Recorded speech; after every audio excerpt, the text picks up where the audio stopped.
Assalamualaikum warahmatullahi wabarakatuh. Perkenalkan, nama saya Wahyu Regal Putra. Saya dari Prodi PPKN Fakultas FKIP. Di sini saya akan mengerjakan tugas video yang diberikan melalui kuliah pakar online kemarin. Di sini saya akan menyimpulkan tentang Pancasila sebagai fondasi dalam menguatkan persatuan dan kesatuan bangsa. Yang pertama itu konsepsi dan cita-cita suatu bangsa, yang dimana tidak ada dua bangsa yang berjuangnya sama. Tiap-tiap bangsa itu mempunyai cara berjuangnya sendiri, mempunyai karakteristiknya sendiri. Nah, oleh karena pada hakikatnya bangsa sebagai individu mempunyai kepribadiannya sendiri, kepribadiannya yang terwujud dan dalam berbagai hal, dalam kebudayaan, dalam perekonomiannya, dalam waktunya, dan lain-lain sebagainya. Dan yang kedua, mengapa perlu mengenal dan memahami Pancasila? Yang pertama itu identitas nasional, yang kedua itu pedoman kehidupan berbangsa dan bernegara, yang ketiga itu membentuk karakter bangsa, yang keempat itu menciptakan kesadaran dan tanggung jawab sosial. Dan yang kelima itu menjaga persatuan dan kesatuan. Yang keenam itu meningkatkan kesadaran demokrasi. Yang ketujuh menjamin keadilan sosial. Dan yang kedelapan mempersiapkan generasi muda. Yang kesembilan itu mencegah radikalisme dan intoleransi.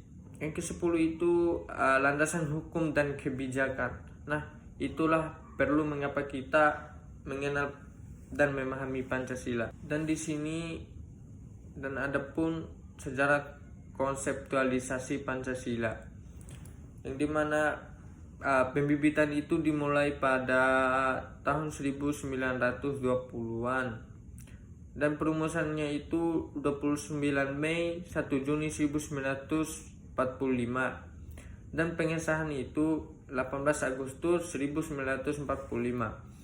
Baik, dan di sini ada juga Pancasila sebagai filosofis ground slate, yang dimana fundamen filsafat, pikiran yang sedalam-dalamnya, jiwa, hasrat yang sedalam-dalamnya. Untuk di atasnya didirikan Gedung Indonesia Merdeka. Frasa untuk di atasnya didirikan Gedung Indonesia Merdeka menjelaskan bahwa Pancasila sebagai filosofi grand slate merupakan padanan dari istilah dasar negara. Terakhir, Pancasila sebagai dasar negara tidak lain adalah Pancasila sebagai dasar filsafat atau falsafah negara. Dan di sini ada juga Pancasila sintesis keragamaan, keyakinan, paham dan harapan. Yang pertama itu sila pertama, sintesis dari segala aliran keagamaan dan aliran kepercayaan. Sila kedua itu sintesis dari segala paham dan cita-cita sosial kemanusiaan yang bersifat transisional. Sila ketiga itu sintesis dari kebinekaan, aspirasi identitas, kesukuan ke dalam kesatuan bangsa. Sila keempat, sintesis dari segala paham mengenai kedaulatan. Sila kelima itu sintesis dari segala paham keadilan sosial ekonomi. Di sini juga ada pilar ideologis dari kelima sila ditopang oleh trilogi ideologi. Nah, yang pertama ideologi berhaluan keagamaan, ideologi berhaluan kebangsaan nasionalisme, dan ideologi berhaluan sosialisme. Baik, di sini ada juga cinta kasih yang menyatukan gotong royong. Yang pertama itu ketuhanan yang berkebudayaan yang lapang dan toleran. Dan yang kedua itu internasionalismenya yang berperi kemanusiaan dan berperi keadilan. Yang ketiga itu kebangsaan yang mengembangkan persatuan dari aneka perbedaan Bhinneka Tunggal Ika. Yang keempat, demokrasi yang mengembangkan musyawarah mufakat. Yang terakhir, prinsip kesejahteraan mengembangkan partisipasi dan emansipasi di bidang ekonomi dan semangat kekeluargaan.